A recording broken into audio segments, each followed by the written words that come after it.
Maestra, dentro de este concepto de la crianza huasteca pues tenemos uno más que es el de me enseño y bueno, otro que es el de te enseñas. ¿Podría explicarnos un poco sobre esto? Sí, el me enseño y te enseño constituyen el proceso educativo que se realiza desde el seno familiar y comunitario. Me enseño, en lengua náhuatl lo categorizamos como nimomachtiti, me enseño.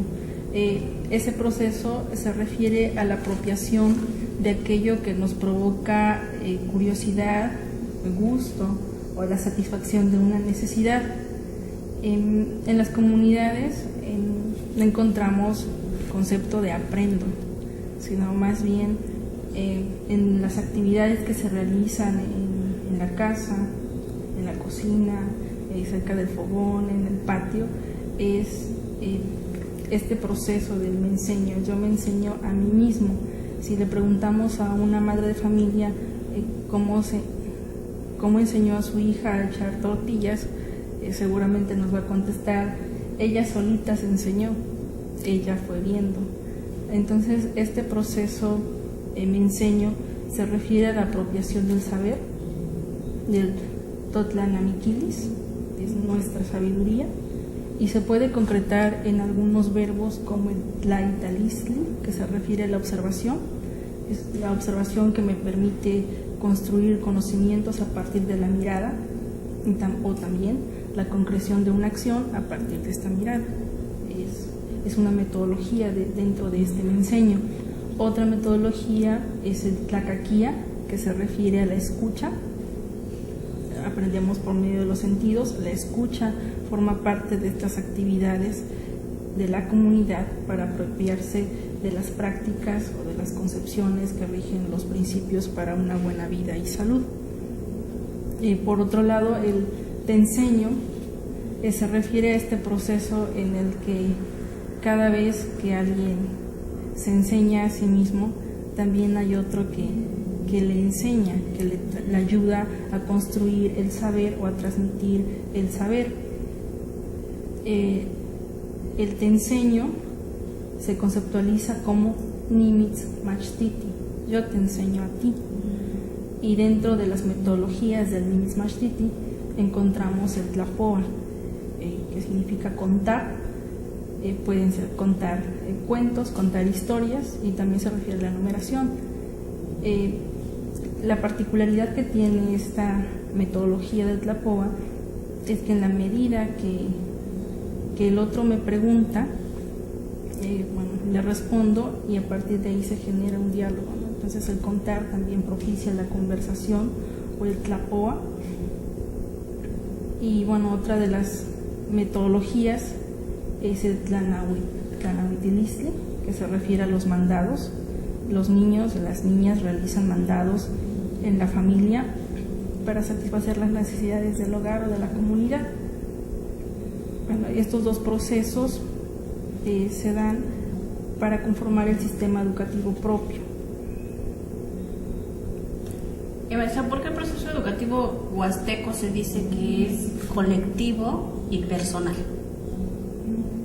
Es colectivo porque, como lo he mencionado, supone el encuentro en el medio social, por lo menos dos personas en condiciones de construir la sabiduría. Yo te enseño, pero a la vez tú te enseñas a ti mismo.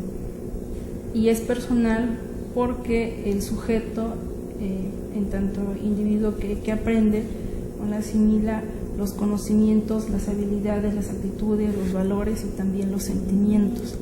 Entonces, la reproducción de la cultura es un proceso de ida y vuelta. Y ello nos da todo el bagaje del sistema educativo propio. ¿Cómo debe conciliarse la cultura escolarizada con la cultura propia de la comunidad? Inicialmente deben partir como una necesidad del colectivo. No se trata de que quien realiza una investigación llegue a la comunidad y tienda a propiciar estas interrelaciones, ¿no? Sino más bien tiene que partir de un colectivo organizado de los intereses de la comunidad en su conjunto, y bueno, la escuela por sí misma no puede volver a la sociedad intercultural, entonces necesariamente tiene que haber la interrelación de este sistema oficial escolar con el sistema educativo propio, y no significa que sea el ocultamiento de un sistema por el otro, sino más bien el reconocer que existen ambos, que ambos se dan a la par en la comunidad, pero que actualmente el sistema oficial es el que contribuye al desarraigo de la identidad de la comunidad, y entonces, bueno, tienen que ambos articularse. La articulación no supone la incorporación de uno y el otro, sino más bien este reconocimiento de que los dos existen. Y bueno, para ejemplificar con algunos de los proyectos de investigación en los que he participado, por ejemplo en la Amazonía, con el pueblo Movima, inicialmente hicimos el currículo comunitario del pueblo Movima, que se refería a estos sistemas de conocimiento que existen en la localidad, el sistema de conocimientos de la caza, pesca, agricultura, recolección de frutos, miel, leña, y bueno, nos daba todo el panorama del currículo comunitario de este pueblo, y como experiencia piloto, bueno, el currículo local, que se refiere a esta articulación del plan de estudios oficial con el currículo comunitario.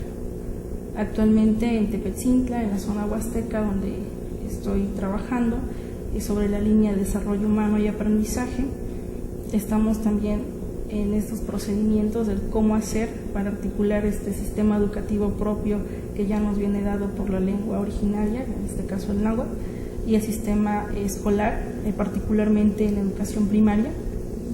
Y bueno, hemos estado incidiendo con las escuelas del municipio y en las comunidades aledañas, realizando algunas actividades, por ejemplo, la fiesta del maíz, que se realizó el año pasado, en 2011, en septiembre de 2011, en donde involucramos a autoridades locales, autoridades de la asociación civil también, Huitzilopochtli, Unidos por la Cultura, con quien ya tenemos más de una década de trabajo conjunto. Bueno, involucramos también a los maestros de primaria, de preescolar también, quienes ayudaron o coadyuvaron a la realización de la fiesta del maíz. En esta localidad no existe la EIB desde las instancias nacionales, oficiales, en primera porque el náhuatl ha sido desplazado por el español, entonces no existe una educación indígena oficial como tal, tampoco educación intercultural bilingüe. Y si nosotros no hablamos el náhuatl por este desplazamiento, entonces no somos náhuatl, y si estamos en la región huasteca, no nos consideran como huastecos, porque para los catálogos únicamente los TENEC que hablan huasteco son huastecos, y nosotros que estamos en el mismo territorio, pero si no hablamos alguna de estas lenguas, no pertenecemos o no formamos parte de los pueblos indígenas. Entonces, lo que hemos hecho es desde la misma comunidad, desde las necesidades de este colectivo organizado, y por colectivo, bueno, entiéndase a la asociación civil Huitzilopochtli, a las escuelas primarias, a preescolar, al comisariado ejidal, bueno, que hemos incidido en actividades que sí tienen que ver con el currículo que se imparte en las aulas, pero también cómo hacemos para que toda la sociedad se interculturalice.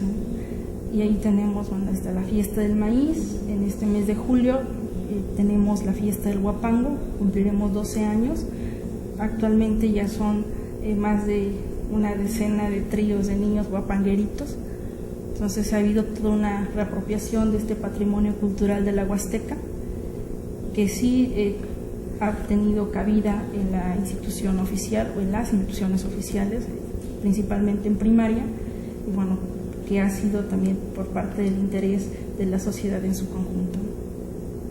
Maestra, ¿cuáles son las características de una educación intracultural e intercultural? Bueno, por intracultural entendemos a una educación desde dentro, desde abajo, desde los actores locales, y bueno, en principio tiene que afianzar a la identidad de nuestra cultura, en este caso de la Huasteca, y principalmente nosotros consideramos a 7 elementos identitarios, que son el territorio, la cosmovisión, el trabajo, las fiestas, la medicina tradicional, las relaciones comerciales y la lengua originaria, la revitalización del náhuatl. Bueno, por una parte eso tendría que ver con la educación intracultural, pero no solamente posicionada en sí misma, sino que también abierta a las sociedades hegemónicas que se asumen como mestizas en nuestro país.